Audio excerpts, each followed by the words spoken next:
La Commission européenne dévoilera demain un plan ambitieux pour lancer le continent européen vers la neutralité climatique en 2050 en réduisant les émissions de CO2 de 55% Voilà, d'ici 2030 par rapport au niveau de 1990. exactement. Question, pensez-vous, comme la Commission, que ce plan puisse être adopté en 2023 ?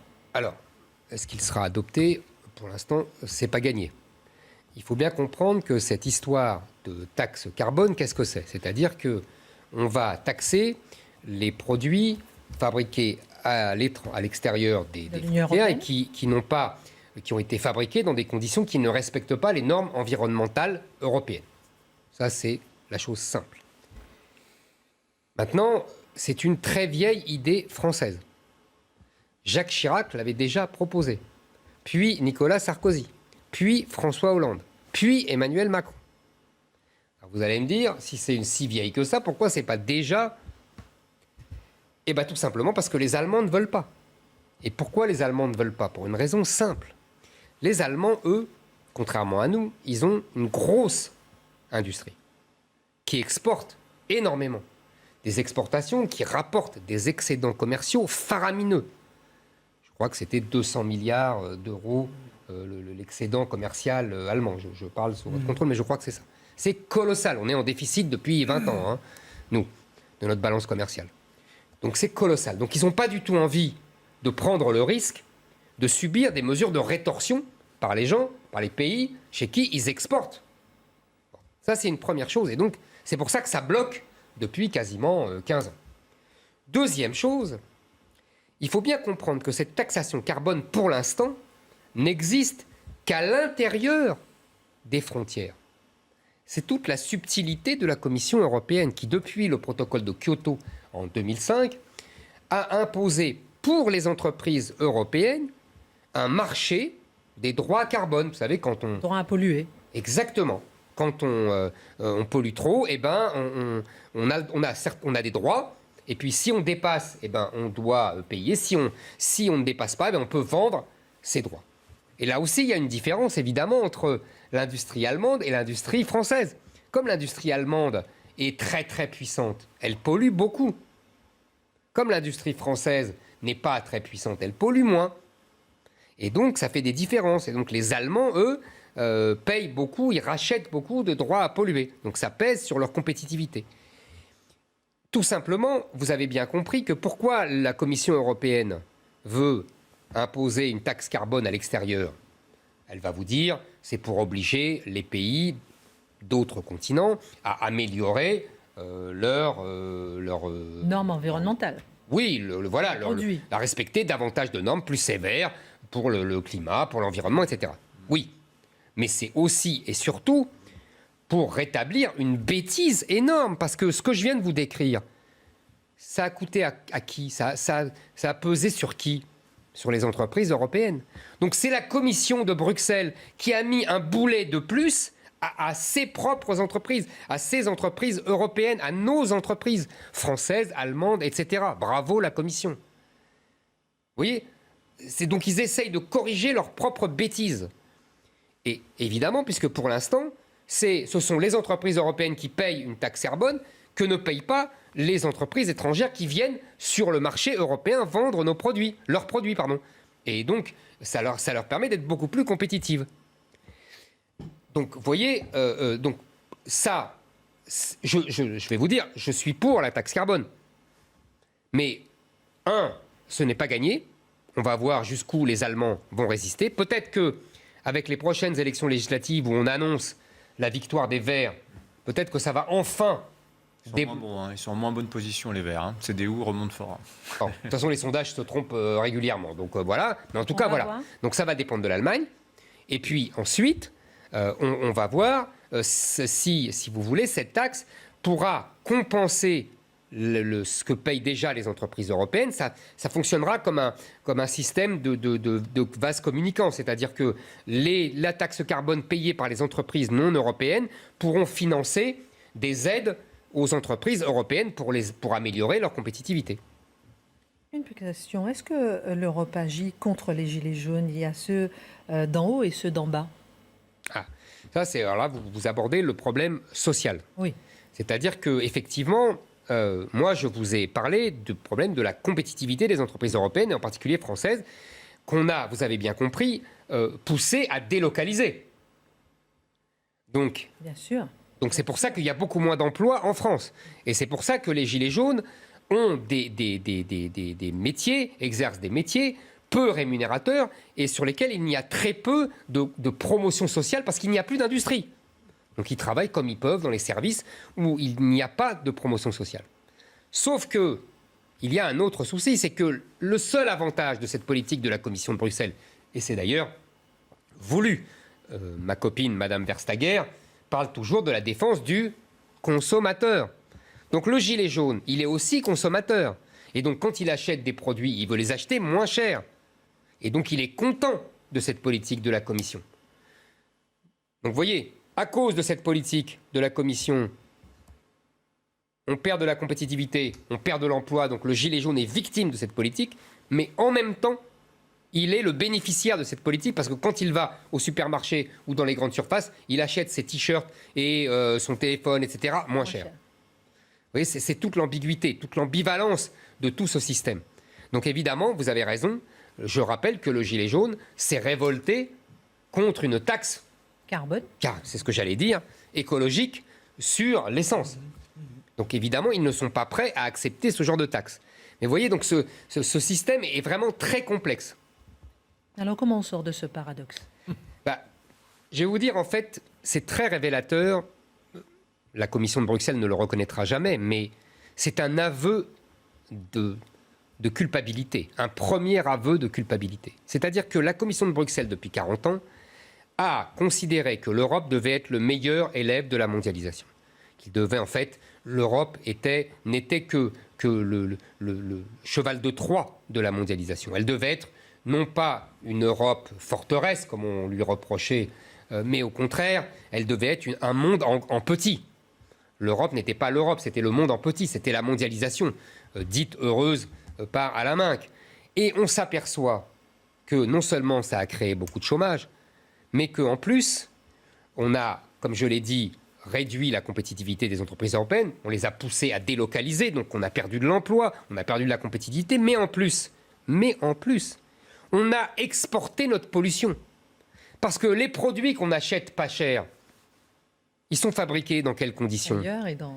Les jeans fabriqués en Chine, mais ils consomment des trombes d'eau et on pollue le sous-sol chinois de façon indigne. Et donc ça, c'est la pollution de la planète. Donc en fait, on a diminué, nous, notre pollution et on peut se targuer de chiffres de réduction de CO2, etc. Mais en vérité, les produits qu'on consomme, eux, ils ont importé une pollution et une augmentation du CO2 énorme. Donc on est aussi coupable que les autres. Et en plus, on a perdu des entreprises et en plus, on a perdu des emplois. Beau travail de la Commission. Vous êtes écolo, du coup ? Écoutez, moi, je ne suis pas... Je vous l'ai déjà dit, je pense que l'écologie est d'abord une idéologie de droite. C'est une idéologie de la conservation. Conservation des paysages, conservation de la planète, conservation des sous-sols, conservation de la beauté, etc. C'est le contraire de l'idéologie de gauche qui était l'idéologie du progrès industriel. Vous savez, la fiche de campagne de François Mitterrand en 1965, il y a une usine derrière. Ce n'est pas le petit village de 1981, c'est une usine. Donc la gauche, c'est l'industrialisme, c'est la pollution, pendant longtemps. La droite, c'était l'effroi devant les dégâts du progrès économique et industriel. Donc les écologistes, les Verts, qui sont pour moi des gens d'extrême gauche, ont fait un hold-up sur l'écologie. Donc je répète, là, il y a, si vous voulez, un aveu incroyable de la Commission qu'ils se sont trompés. Parce qu'on pourrait...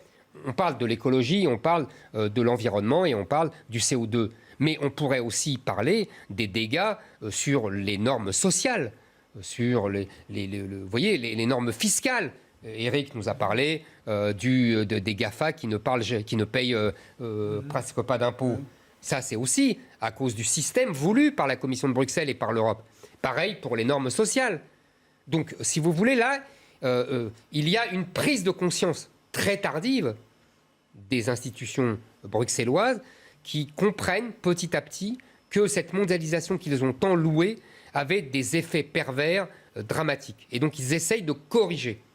Donc, encore une fois, la taxe carbone, très bonne idée, très vieille idée française, mais je ne suis pas sûr que j'attendrai que ça existe vraiment pour m'en féliciter. Vous avez peut-être déjà répondu à cette question. La politique écologique est un enjeu mondial. Est-ce qu'elle ne doit pas s'opérer au niveau européen, au moins? Si j'avais quelque chose à rajouter, non, c'est une bonne question. D'accord. Parce qu'en fait, vous vous souvenez de la discussion qu'on a eue ici sur la taxe des 15% imposée, enfin autorisée plutôt, ou je ne sais pas comment on peut dire, légitimée par le président américain Biden. Et ça m'avait frappé à l'époque parce que ça aussi, c'était une vieille idée française d'imposer les GAFA, qu'elle n'avait jamais réussi à imposer à l'Europe et que l'Europe n'avait jamais réussi à imposer au monde. Et en vérité, on s'est aperçu qu'il fallait que ce fut le président américain qui décide ce genre de mesures et que ça soit sur un accord mondial. Donc on voit bien qu'en vérité, contrairement à ce qu'on nous raconte, l'échelon européen est un échelon intermédiaire inutile. Vous savez, Kissinger, l'ancien ministre des Affaires étrangères américain, avait un mot terrible pour l'Allemagne, mais très juste sur l'histoire de l'Allemagne. Il disait « L'Allemagne est trop grande pour l'Europe et trop petite pour le monde ». Sous-entendu, toute l'histoire du XXe siècle, c'est la tentative d'hégémonie de l'Allemagne sur l'Europe, parce que justement, elle voulait conquérir l'Europe, parce que sa puissance, son élan vital était tel qu'elle voulait dominer l'Europe, mais que le monde entier s'est coalisé pour l'écraser. L'Europe, ça me fait un peu penser à l'Allemagne. Elle est à la fois trop petite pour le monde et trop grande pour les nations et pour le respect des principes démocratiques et pour les souverainetés nationales. Donc je pense que c'est un échelon intermédiaire qui est bâtard. C'est-à-dire qu'il détruit des souverainetés nationales, mais il n'embraye pas en vérité sur une souveraineté réelle à l'échelle du monde et des grandes puissances américaines, chinoises. Vous voyez, ça ne sert à rien. Ça ne sert à rien. C'est un grand marché, très bien, où on peut faire du commerce, mais même au niveau du grand marché, ça ne sert à rien puisque le monde entier, en vérité, commerce avec l'Europe puisqu'on multiplie les accords de libre-échange. On le voit pour la sortie de la Grande-Bretagne. Donc tout ça est très intéressant en vérité. Le niveau est soit mondial, soit national. J'ai vraiment le sentiment que le niveau européen est en vérité une fausse bonne idée. Il nous reste 2 minutes. Je sais que vous avez envie de réagir. J'ai une dernière question. Quels pourraient être, selon vous, les impacts de ce Big Bang écologiste promis par Bruxelles en France? 2 choses très simples. Meilleure compétitivité pour les entreprises françaises. Donc on pourrait avoir des relocalisations possibles, même si je ne l'ai pas dit, mais tous les domaines économiques ne sont pas visés. Hein. J'ai noté, il y a l'industrie lourde essentiellement. L'électricité, l'acier, le ciment, l'engrais, l'industrie lourde, mais pas l'industrie chimique, pas le verre, pas le raffinage. Enfin, bon, voilà. Donc c'est partiel quand même. Hein. Donc ça oui, mais augmentation des prix pour les produits de base qu'on importe. Parce qu'il y aura une taxe en plus. Dimitri.